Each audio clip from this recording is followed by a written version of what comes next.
이스라엘 사람들이 지금까지 허벅지 관절에 있는 둔보의 힘줄을 먹지 아니하더라. 아멘. 목사님 나오셔서 말씀 선포해 주시겠습니다. 사실 초대교회는 우리처럼 이렇게 성경을 완벽하게 가지고 있지 못했습니다.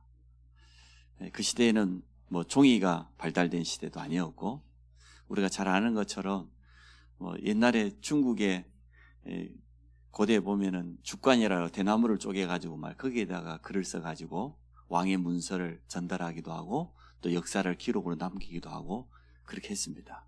또 이집트를 비롯해서 파피루스라고 하는 갈대를 말려가지고 또 그걸 넓혀가지고 글을 쓰기도 하고 이렇게 했습니다. 초대교회 때만 해도 사실은 우리가 생각하는 종이라고 하는 건 전혀 없었죠.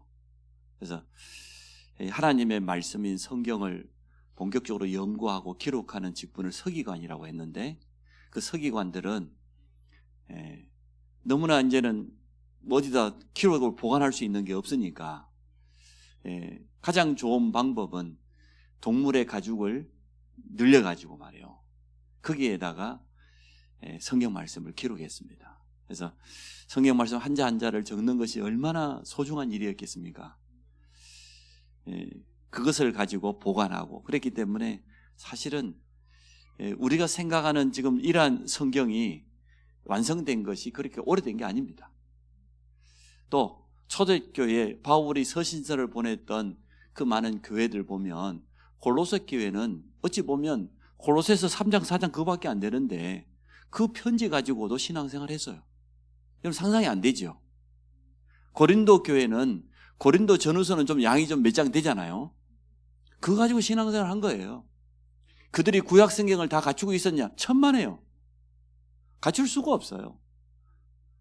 어마어마한 부자가 아닌 이상 구약 성경을 어떻게 다 갖출 수가 있겠습니까? 오직 하면 에티오피아 내시가 그 나라의 국권을 맡은, 쉽게 우리로 말하면은 재정부 장관이란 말이에요. 경제부 장관이란 말이에요. 그렇기 때문에 성경 그것도 이사야서 다 사지도 못했을 거예요. 이사야서 53장에 있는 예수님의 고난을 예시하는 그 부분을 두루마기 성경을 샀다 그러잖아요. 가죽으로 말아가지고 거기다 글을 쓴 거예요. 그걸 말았으니까 그 성경 무게와 그 가치가 얼마나 대단했겠어요. 일반 사람들은 구경도 하기 힘든 거예요. 그래서 사실 저는 이렇게 생각합니다. 우리 성도들이 신앙생활 하는데 일주일에 메시지 하나면 충분하다 생각해요. 주일 오전 메시지 하나면 충분하다. 우리는 지금 기도수첩에다가 어린이 기도수첩에다가 수요 예배에다가 주일날만 해도 여러분 예배 몇 번 드립니까? 오전 오후 이제 당장이 다음 주부터 중기자 대학원 시작될 건데, 근데 다 교사들이시잖아요. 과연 그렇게 많은 메시지가 필요하냐? 사도 요한이 제일 끝까지 남았던 제자거든요. 12사도 가운데 나이 늙어가고 눈이 안 보일 때까지 그렇게까지 사역하다가 부름받았는데, 사도 요한을 죽이려고 말이에요, 로마 사람들이 끓는 물에다가 던져 넣어도 걸어 나오고, 끓는 물은 100도밖에 아니고 기름을 끓여가지고 기름에다 던져 넣어도 걸어 나오고, 역사의 기록에 의하면 여러 가지 일이 있었습니다. 사도 요한이 설교했는데 어떻게 설교했냐? 설교자가 이렇게 강단에 와서 딱 앉으면 여러분 일어나야 돼요. 연습 한번 해볼까요? 설교 듣는 사람은 일어나고, 설교자는 단에 앉는 거예요. 단을 하나 갖다 놓고. 그래서 설교하겠다고 사도 요한을 모셔오면 저들 걷지도 못하니까 부축해 갖고 오면 딱 여기 앉으면 여러분 다 일어나야 돼. 그럼 사도 요한이 딱 한마디 해서 서로 사랑해라. 주 안에서 서로 사랑해라. 설교 끝. 그렇게 역사학자들이 기록을 남겼어요. 많은 메시지가 과연 필요합니까? 솔직히 우리 메시지가 부족합니까? 하나님의 말씀이 부족합니까? 말씀은 홍수예요. 그것도 부족해가지고 집에서도 인터넷 TV까지 보시는 분도 있다고 그래요. 야, 참 대단하다. 우리는 유튜브 들어가도 있고 유목사님 메시지 얼마든지 들을 수 있잖아요. 홍수에 정말 마시는 물이 없다고 너무나 많은 메시지를 듣다 보니까 우리가 사실은요, 영적으로 과식이에요. 근데 이게 영적으로 소화가 되냐? 여러분 많이 먹으면 소화됩니까? 오늘도 지금 우리 집에 채 한 번 따고 오신 분 있는데 소화 안 됩니다. 그래서 너무나 많은 말씀, 메시지를 들으려다 보니까 진짜 붙잡아야 될 메시지를 놓치기가 딱 쉬워요. 그게 우리 지금 다락방의 현실이에요. 우리가 분별을 참 잘해야 됩니다. 특히 우리 랩런트들은 지금부터 분별을 참 잘해야 됩니다. 넘쳐나는 메시지. 세계대학 수련회 갔더니 메시지 주던데, 또 보니까 엊그제도 화이트데이 했지. 또 다음 주부터 또 당장에 좀 대학 전도학교 또 있지. 얼마나 많은 메시지 속에 우리가 있는지 모릅니다. 그게 중요한 게 아니고 진짜 하나님이 내게 주시는 언약을 붙잡아야 될 줄로 믿습니다. 내게 주신 메시지를 붙잡아야지. 그 수많은 성경 공부가 한 귀로 왔다 한 귀로 빠져나가면 무슨 소용이 있겠어요? 우리가 일주일에 물론 예배를 10번도 드릴 수 있고 20번도 드릴 수 있는데, 예배를 많이 들으면 들을수록 응답도 더 많겠죠. 그건 틀림없는 사실인데, 그러나 우리가 분명히 해야 될 건 있습니다. 한 주간에 나는 중요한 메시지 하나는 붙잡고 있어야 된다. 절대 놓치지 말아야 될 그런 언약은 붙잡고 살아야 된다. 우리는 언약의 여정을 걸어가기 때문에 우리는 야곱과 같습니다. 그렇죠? 야곱과 같이 우리는 여전히 발꿈치를 잡은 자, 야망, 동기, 욕심, 그런 의미잖아요. 새가족이 교회 오면 절대 그냥 오지 않습니다. 자기 동기 충만해갖고 내가 교회에 가서 뭔가 얻으려고 와요. 내 병을 낫든지, 내 가정이 회복되든지, 무너졌던 사업에 좀 도움을 받든지. 제가 먼 친척이 있는데, 제가 다니는 교회가 있으니까 친척이니까 저보고 같이 가자 그래야 될 거 아닙니까? 이사를 새로 왔어요. 아파트 단지에 옛날에는 상가에다가 가게 하나만 열어도 먹고 살만, 자기는 이제 베이커리 전문이니까 빵집을 열었어요. 저한테 묻는 겁니다. 이 전체 이 동에서 제일 큰 교회가 어디냐? 저 어느 교회다 했더니 내가 다니는 교회 안 오고 그 교회 갔어요. 그래서 내가 물었어. 친척이니까. 아니 형님, 내가 지금 다니고 있는 교회가 있는데 저하고 같이 가자 그래야지 어째 그 교회 갔습니까? 저 기회를 되는 거. 큰 교회 가야 장사가 잘 된다. 그런 뭔가 자기 욕심, 동기, 야망 다 가지고 교회 옵니다. 아무 말 안 하고 가만히 앉아있지만 속으로는 부글부글 타는 야망이 다 있어요. 뭔가 자기가 원하는 소원 가지고 와요. 그럴까요? 안 그럴까요? 여러분 처음 교회 어떻게 왔습니까? 물론 현장에서 다락방 통해서 양육받고 확신 가지고 응답받고 너무 감사해서 오신 분도 있겠지만 대부분 있어요. 또 자기 영적 문제를 해결받고 싶고. 그런 거 없는 사람이 어디 있겠어요? 성도들도 지금 마찬가지입니다. 거의 자기 생각, 그게 야곱이에요. 발꿈치를 잡은 자, 내 욕심, 내 동기, 내 야망 가지고 교회 와요. 우리는 여전히 뭔가 쓰고 있어, 속이고 있어. 우리 것을 감추고 있고. 그 야곱이 속임수의 대장 아닙니까? 인본주의. 지금까지 세상 살아오면서 가지고 있었던 많은 지식과 경험, 그거 가지고 교회 옵니다. 그거 가지고 말씀 들어요. 그죠? 그거 비춰가지고 말씀을 맞네 안 맞네 이러고 있어요. 내 가지고 있는 그 지식, 내 기준 가지고 그 가지고 말씀 들을 때 글쎄 맞는가 이러고 있단 말이에요. 그게 야곱이에요. 그 야곱을 하나님은 이스라엘로 바꾸기를 원하십니다. 오늘 이스라엘의 축복을 받은 자입니다. 하나님과 겨루어 이길 수가 있습니까? 하나님이 축복하시는 그 이름으로 하나님 우리를 바꾸기를 원해요. 야곱이 뭐라고 했습니까? 당신이 내게 축복하지 아니하면 가게 하지 아니하겠나이다. 이게 야곱의 중심이에요. 야곱은 물론 형 에서 때문에 너무나 곤란한 위기 앞에 와 있기 때문에 그 문제를 해결받기를 원하는 야망도 있고 동기도 있지만, 그러나 야곱의 깊은 중심 속에는 하나님께서 역사하시면 된다. 이 믿음이 있었단 말이에요. 우리가 그거 가지고 와야 돼요. 내가 오늘 밤 수요일이기 때문에 예배드리기 위해서 나간다. 그것도 맞지만 오늘 내가 예배드리는 시간에 하나님은 역사하실 수 있다. 하나님이 역사하시면 내가 하는 것보다 훨씬 빠르고 정확하다. 나와 관계된 모든 곳에 시공간을 초월하는 영적인 세계가 이루어지는 시간이다. 그 믿음 없으면 예배 나올 필요 없어요. 그럴 것 아닙니까? 많은 사람들이 낙심할 일이 있어서 예배 안 나오고, 여러 가지 자기 동기가 안 맞아서 예배 안 나오고 그럴 수 있잖아요. 그러나 예배 자리에 나오는 여러분만큼이라도 하나님은 살아계신다. 하나님은 지금 이 시간에 역사하시는 시간입니다. 그 믿음 가지고 오셔야 돼요. 그래서 저는 일주일에 메시지 하나면 충분하다고 봅니다. 그 속에서 얼마든지 내 개인을 향한 언약 붙잡을 수 있고 또 내 현장을 향한 또 더 나아가서 우리 교회와 이 지역과 미래를 향한 언약 붙잡을 수 있다고 봅니다. 하나님 얼마나 기뻐하셨으면 인본주의자 야곱을 통해서 12지파를 주셨겠습니까? 이게 우리 체질하고 상관없다는 거예요. 하나님의 언약은 그거 관계없어요. 물론 사람이 좀 인격이 좀 훌륭하면 좋지요. 안 그러겠어요? 성품이 좀 성실하고 그러면 좋지요. 발음은 얼마나 좋겠어요. 그런데 그거가 상관없다는 거예요. 정말로 하나님의 언약대로 모든 걸 이루기 때문에 그 언약을 잡았냐 안 잡았냐 그걸 보시지, 나를 축복하지 않으면 가게 하지 않겠다. 이 언약을 잡고 안 잡고 있냐 그게 중요하지. 에서처럼 아무리 남자답고 사나이답고 말이요, 하나님 앞에서는 그거 소용없다는 거예요. 언약이 있냐 없냐 그겁니다. 여러분 속에 이러한 언약이 깊이 담겨지시기 바라고, 또 여기 수협에 나온 분들은 다 사명자고 사역자들이기 때문에 성도들을 만났을 때, 렘넌트를 만났을 때 그 부분을 확인해 주세요. 정말로 당신에게 언약이 있냐? 교회를 향한 언약이 있냐?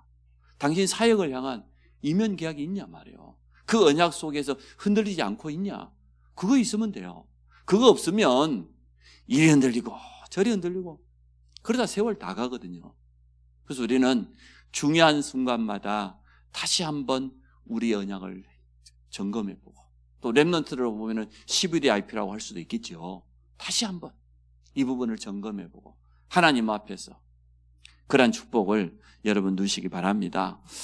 오늘 새벽기도 때 드렸던 말씀인데요, 분이엘의 축복입니다. 이스라엘의 축복과 함께 오늘 본문에는 이 두 가지가 들어가 있으니까요, 분이엘이 가지고 있는 분명한 의미, 뜻이 있습니다.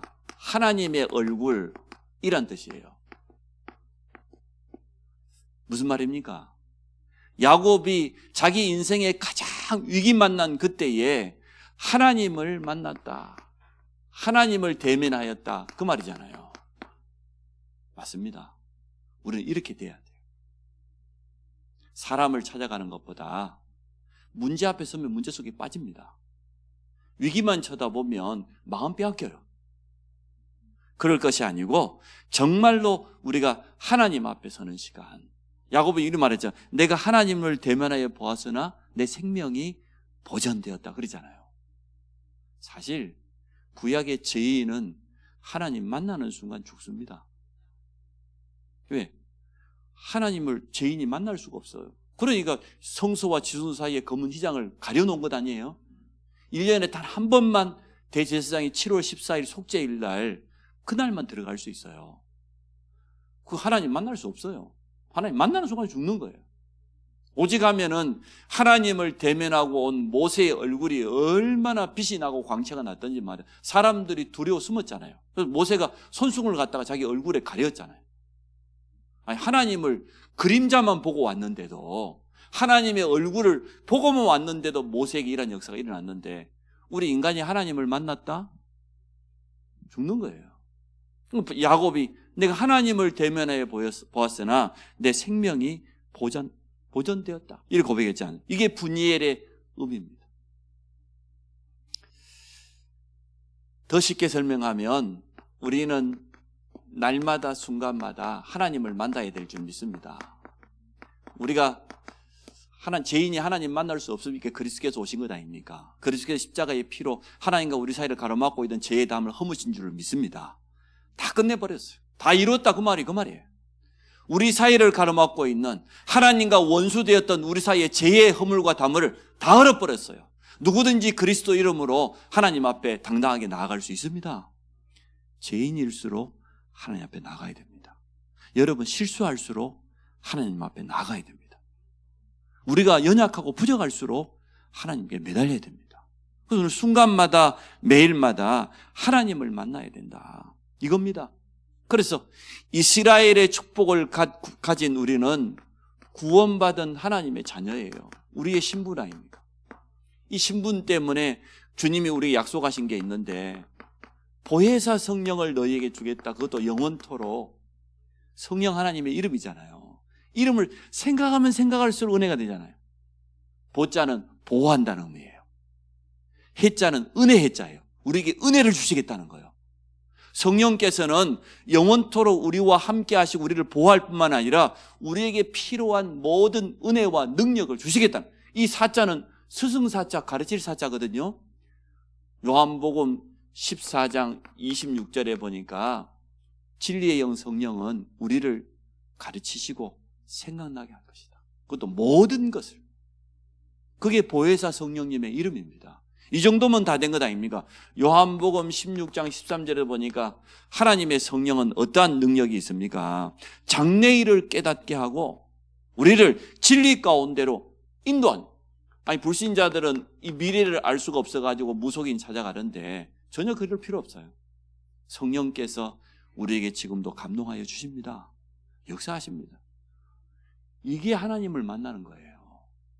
우리가 뭐 영이신 하나님을 직접 이렇게 만나는 게 아니고, 나는 순간마다 날마다 하나님을 만날 수 있는데 구원받은 하나님의 자녀의 신분이라는 이것 가지고 당당하게 그분 앞에 설 수 있습니다.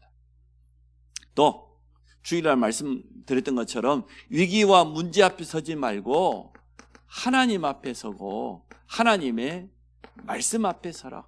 왜 그렇습니까? 우리는 그분의 절대 주권을 믿습니다. 모든 것이 하나님의 손에 있기 때문에 내가 하나님 앞에 서면 하나님께서 역사하실 것이기 때문에 결국은 하나님의 뜻대로 이루어집니다. 말씀 앞에 서고 우리가 정말로 하나님 앞에 선다고 하면 분명한 하나님의 뜻과 계획이 보여질 것 아닙니까?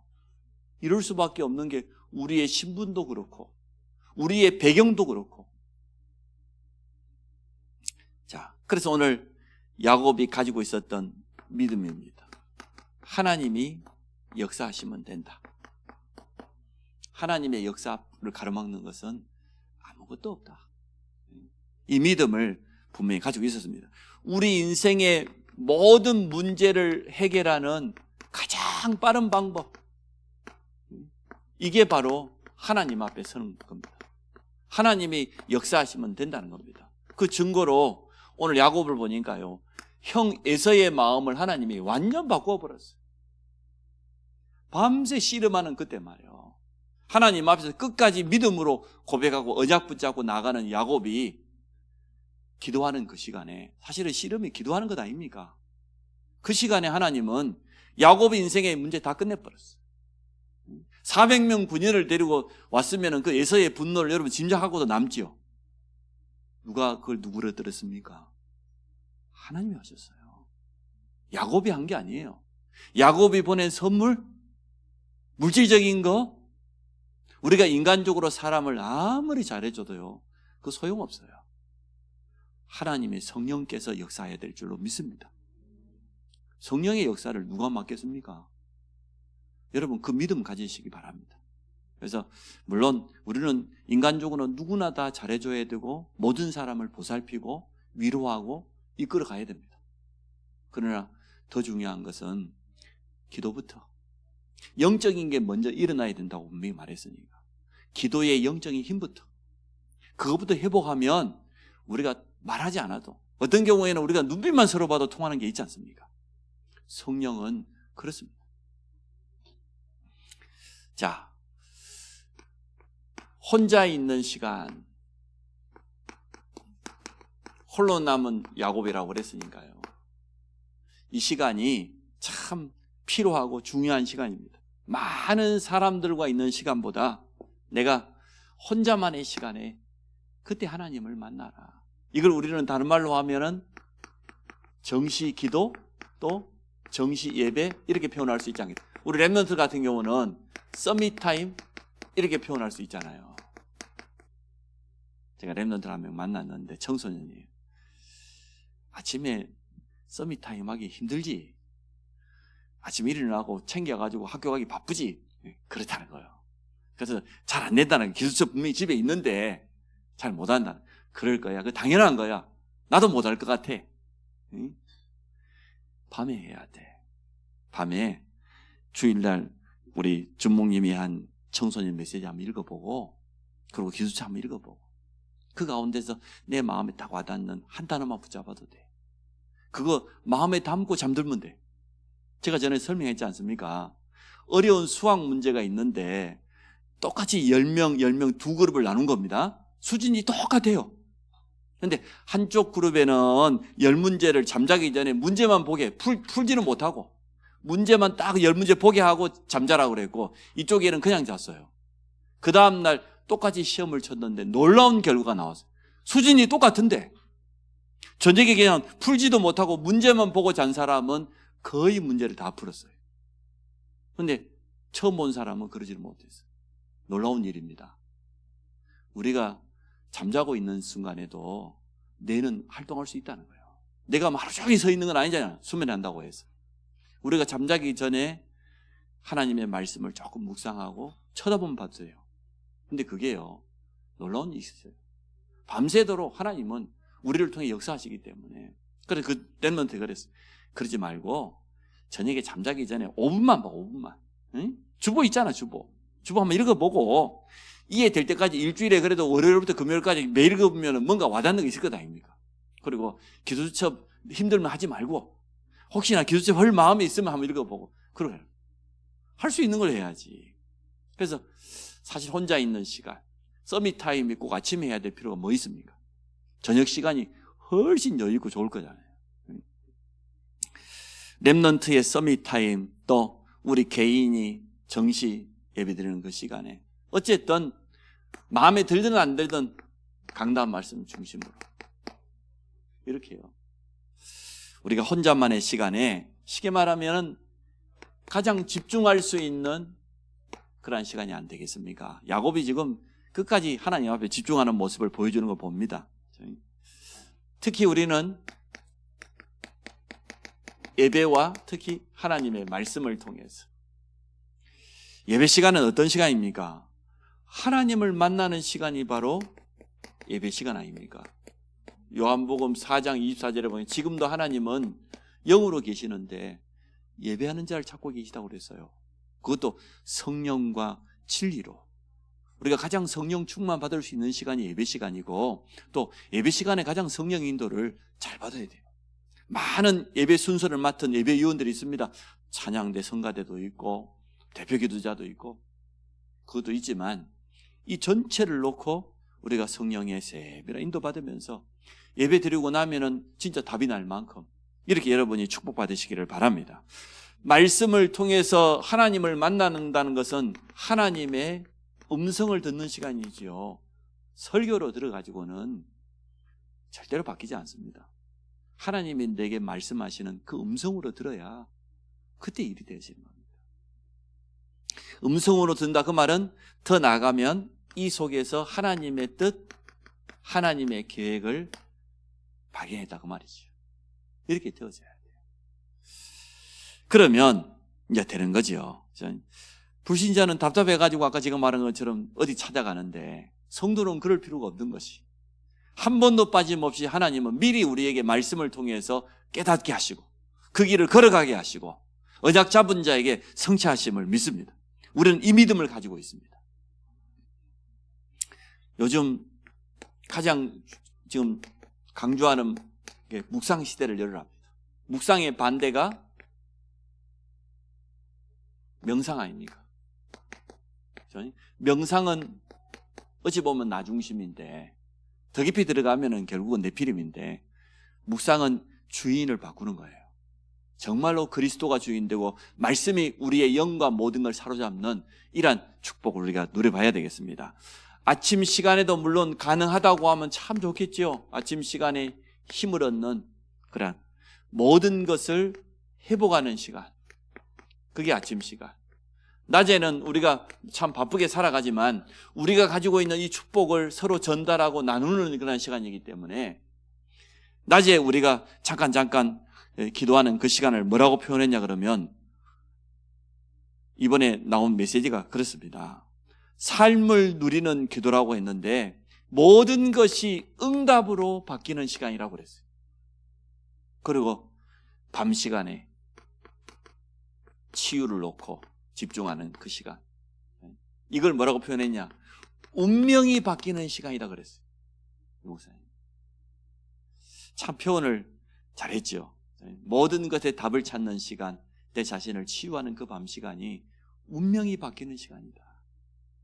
이렇게 우리는 묵상 시대를 하나씩 한번 도전을 해보기를 원합니다. 자, 오늘 이 분이엘의 축복을 가지고 우리 교회에 적용해 보니까 분이엘의 축복이 있는 그러한 성전,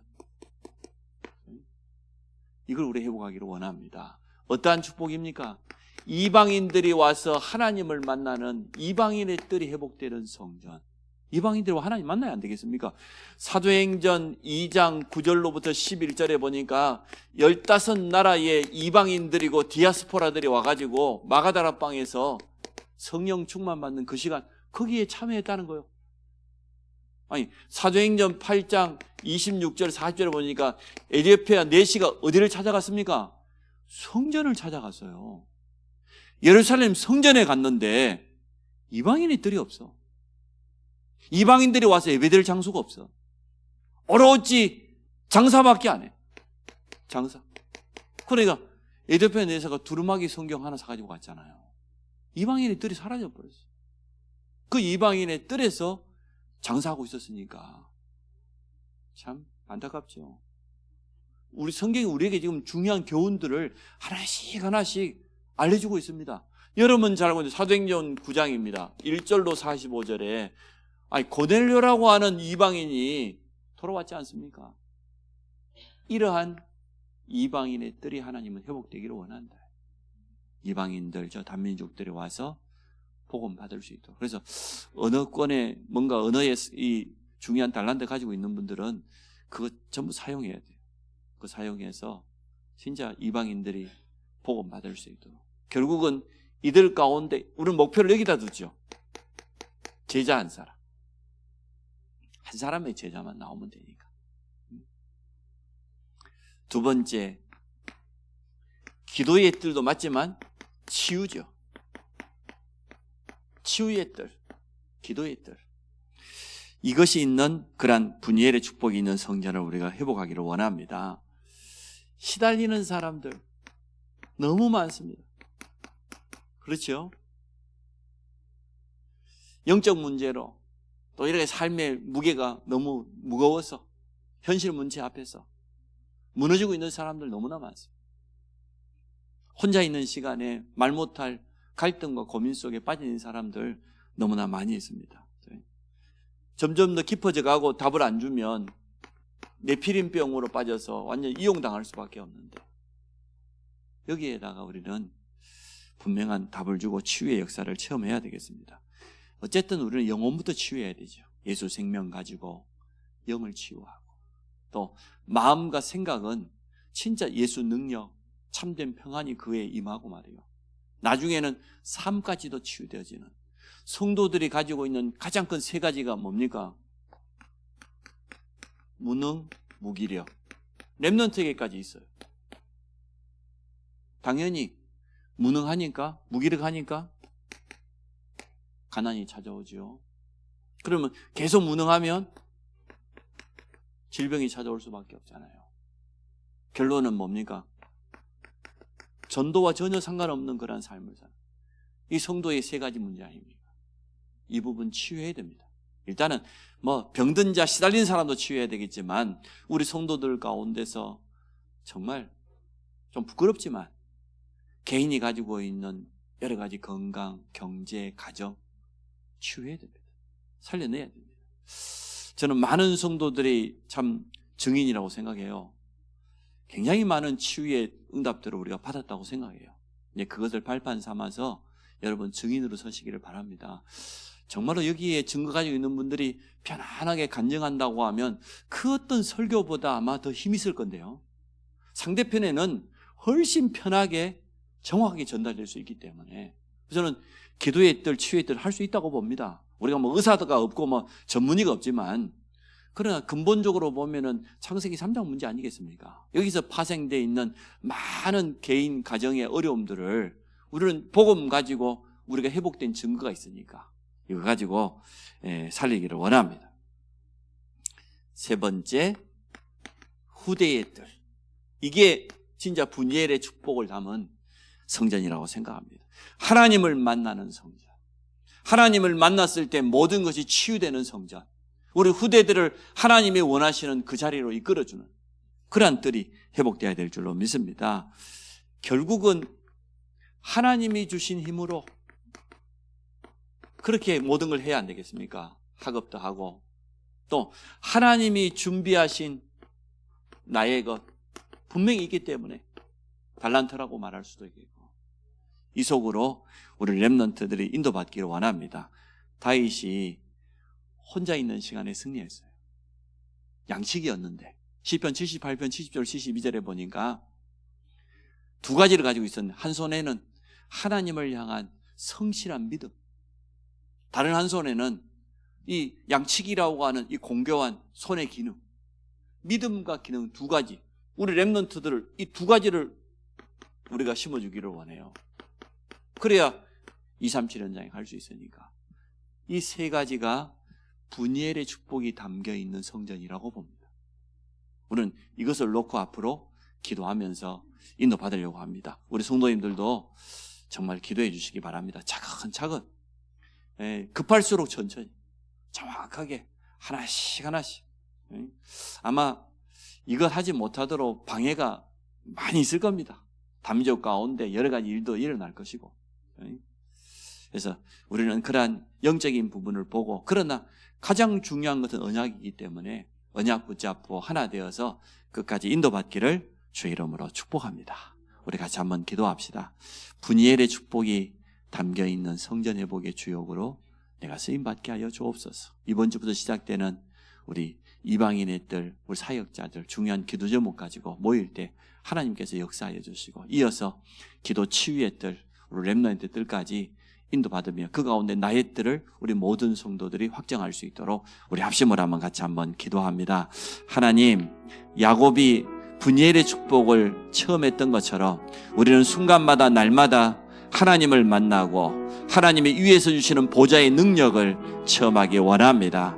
하나님이 역사하신다고 하면 우리 앞에 있는 그 어떤 문제도 해결될 뿐만 아니라 가장 좋은 축복으로 발판으로 바뀌게 될 줄로 믿습니다. 이 일 때문에 기도하는 우리 귀한 사명자들에게 오늘 말씀이 각인되게 하여 주시며 특히 우리 후대들에게 혼자 있는 시간에 하나님을 향한 집중을 통하여서 묵상 시대를 통하여서 우리 영이 힘을 얻으며 치유받으며 그 힘 가지고 학업을 하고 하나님이 준비한 나의 것을 찾아갈 수 있도록 축복해 주시기 원합니다. 분이엘의 축복이 담겨있는 성전을 회복하는 시간표 속에 우리 중직자가 앞장서게 하여 주시고 우리 모든 산업인들이 응답받게 하시며 전문 사역자들이 언약 붙잡고 나의 뜰에 도전할 수 있도록 축복해 주시기 원합니다. 이방인들이 돌아와서 복음 받게 하여 주시고 저들이 복음으로 훈련되고 치유되어져서 참된 제자로 세워지는 응답을 누리게 하여 주시며 또 하나님 기도의 뜰을 통하여서 영적 질병 시대에 너무나 많은 사람들이 시달리고 삶이 무너지는 이러한 시대에 답을 주며 치유하며 사명자로 세울 수 있도록 축복하여 주시고 우리 후대들에게 가장 소중한 복음이 각인되게 하여 주시며 하나님이 준비한 나의 것을 찾아가는 우리 모든 렘넌트가 되어지도록 축복하여 주옵소서.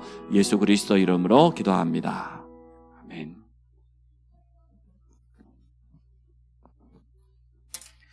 찬송가 546장입니다.